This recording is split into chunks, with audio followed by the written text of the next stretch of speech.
Hello student, good evening. आज हम आप लोग को बताएंगे सतत एवं व्यापक मूल्यांकन क्या होता है। सतत एवं व्यापक मूल्यांकन को इंग्लिश में हम लोग कंटिन्यूअस एंड कॉम्प्रिहेंसिव इवैल्यूएशन कहते हैं, जिसका शॉर्ट फॉर्म है सीसीई। तो अब हम लोग जानते हैं सतत एवं व्यापक मूल्यांकन का अर्थ क्या होता है। ठीक है, तो छात्रों की विद्यालय आधारित मूल्यांकन की एक प्रणाली है जिसे 2009 में भारत के शिक्षा का अधिकार अधिनियम के तहत यह एक अनिवार्य मूल्यांकन प्रक्रिया है। सतत एवं व्यापक मूल्यांकन बच्चों के समुचित विकास का निरंतर एवं नियमित आकलन है। तो हम कहें कि सतत एवं व्यापक मूल्यांकन बच्चों के समुचित विकास का निरंतर एवं नियमित आकलन है। ठीक है, जिसमें विकास के सभी पहलुओं का विभिन्न विधियों एवं उपकरणों द्वारा व्यापक आकलन किया जाता है। सतत एवं व्यापक मूल्यांकन को शॉर्टकट में हम लोग कहें तो उसमें बच्चों का समुचित विकास का ध्यान में रखा जाता है। पढ़ाई हो गया, खेल कूद हो गया, सारी चीज़ों का मूल्यांकन किया जाता है।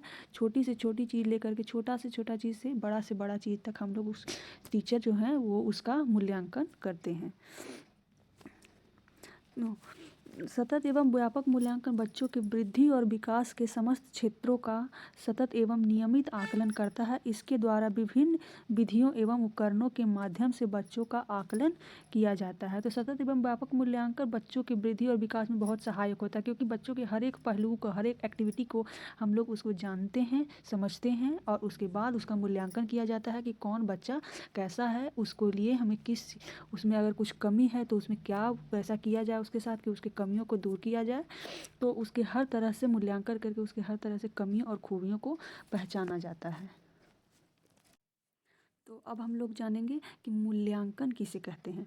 तो मूल्यांकन कक्षा अधिगम प्रक्रिया के साथ साथ बच्चों के सीखने की गति, अवधारणा, ज्ञान, अभिवृत्ति, कौशल, व्यवहार, अनुभव आदि को जानने के लिए योजनाबद्ध तरीके से साक्ष्यों का संकलन, विश्लेषण, व्याख्या एवं सुझाव देने की एक प्रक्रिया है। मूल्यांकन के माध्यम से हम बच्चों की सीखने की गति क्या है, उसकी अवधारणा क्या है, ज्ञान, अभिवृत्ति, कौशल, व्यवहार, अनुभव आदि को जानने के लिए जो एक योजना बनाया जाता है टीचर के द्वारा, स्कूल में चाहे घर में भी अगर कोई पेरेंट्स चाहते हैं कि हम बच्चों का आकलन करें कि किस चीज़ में वो उसका क्या सुधार की ज़रूरत है, क्या उसमें प्रोत्साहन चाहिए, विश्लेषण, व्याख्या एवं सुझाव देने के लिए एक प्रक्रिया होता है जो हमारे स्कूलों में आजकल ज़्यादा ध्यान दिया जाता है।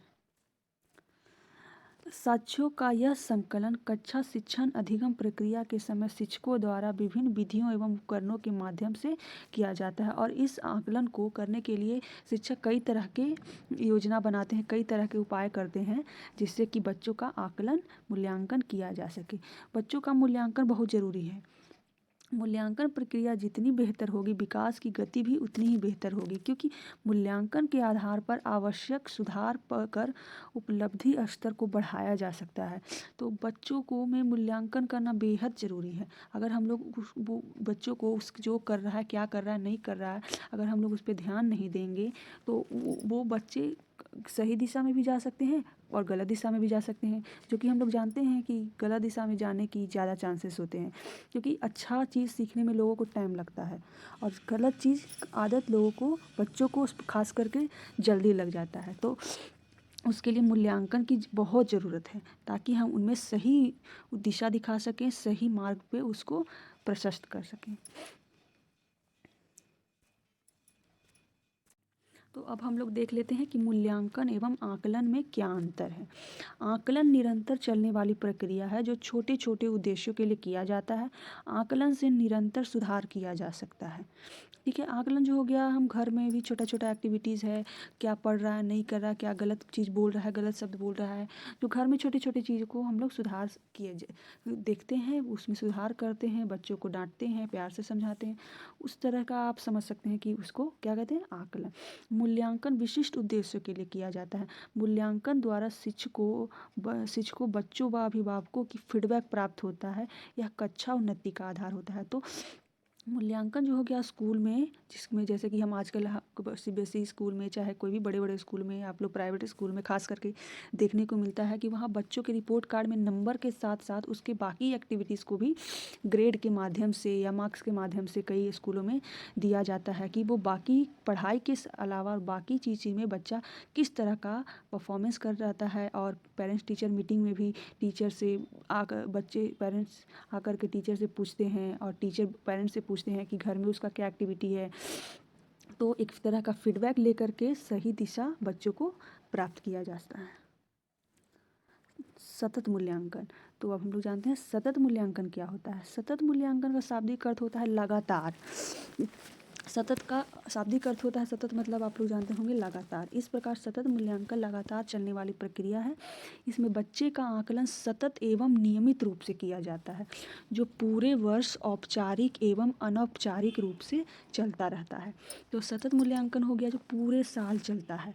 जैसे कि हमारा फर्स्ट स्टैंडर्ड में जो बच्चा चलता है तो उसका मार्क्स के साथ साथ जो टीचर पूरा आकलन करते हैं कि वो मार्क्स के साथ साथ स्कूल के एक्टिविटीज़ में, खेल में या अपने मित्रों से कैसा बिहेवियर बच्चा करता है, उन सब चीज़ का मूल्यांकन पूरे साल टीचर जो आकलन करते हैं उसी को हम लोग क्या कहते हैं, सतत मूल्यांकन।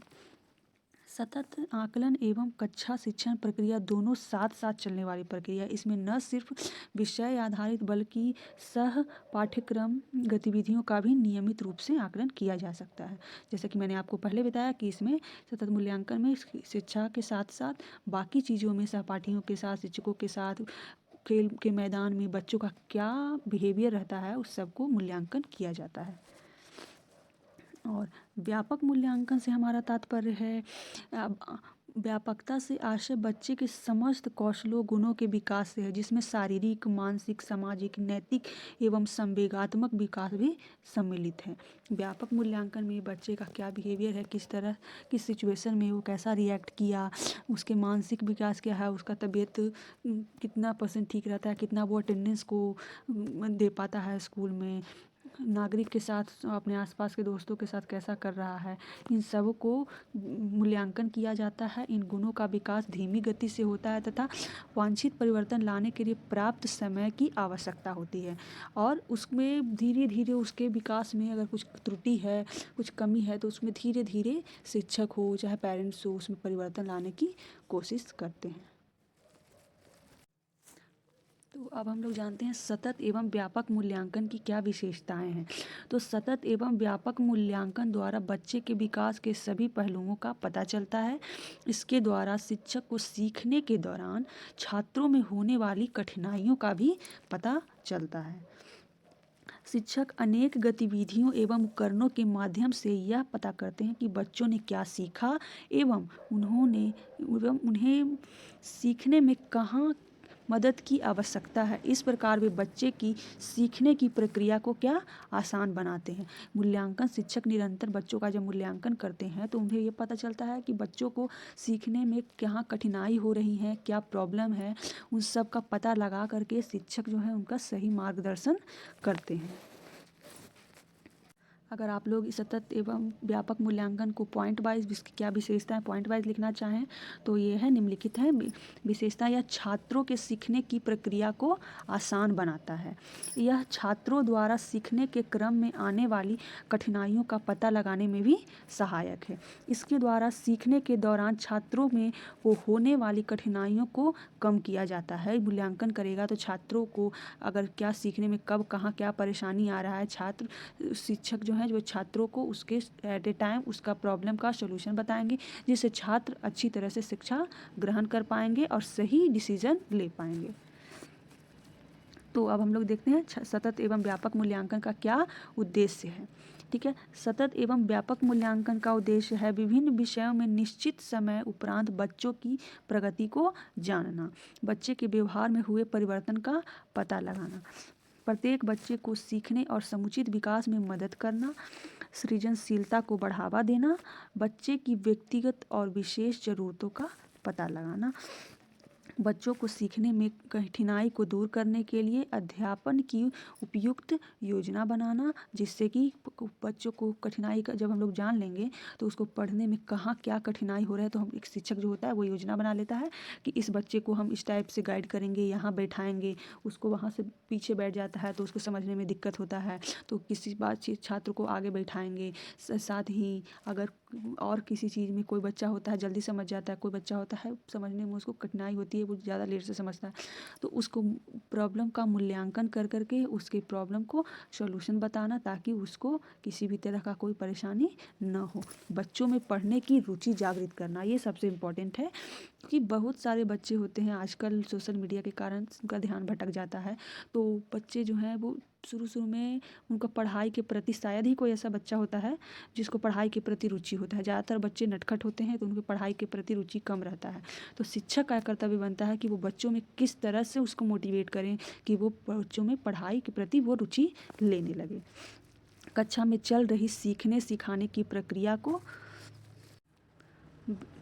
को बेहतर बनाना, बच्चों में परीक्षा के प्रति व्याप्त भय व दबाव को दूर करना और स्व आकलन के लिए प्रोत्साहित करना। बच्चों में परीक्षा का जो भय होता है कि हमारे एग्ज़ाम में मार्क्स कैसा आएगा कैसा जाएगा, उस भय को दूर कर करके और उसको सेल्फ असेसमेंट, ताकि वो घर पे रह कर भी पढ़े और अपना उसके प्रति पढ़ाई के प्रति रुचि जागृत करना, ये उसका मेन उद्देश्य है। सतत एवं व्यापक मूल्यांकन के सिद्धांत क्या हैं?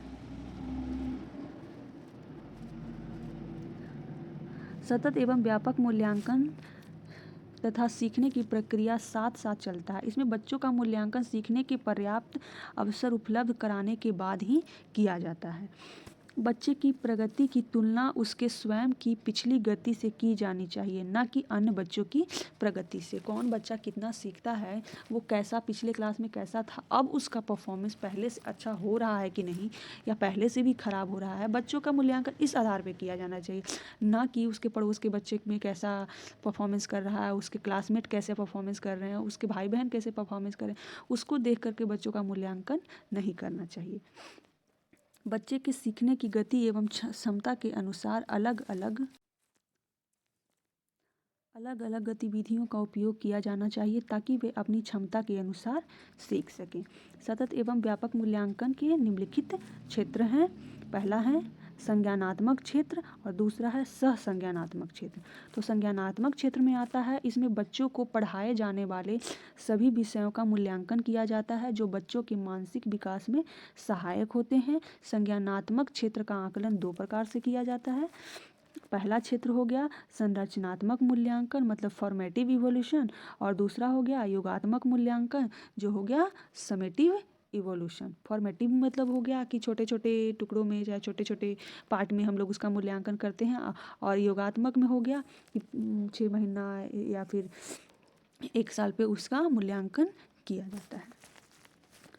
सहसंज्ञानात्मक क्षेत्र, इसके अंतर्गत सह पाठ्यक्रम गतिविधियों जैसे खेलकूद हो गया, योग हो गया, साहित्यिक सांस्कृतिक गतिविधियां, सहयोग, अनुशासन, अभिवृत्ति आदि को शामिल किया जाता है।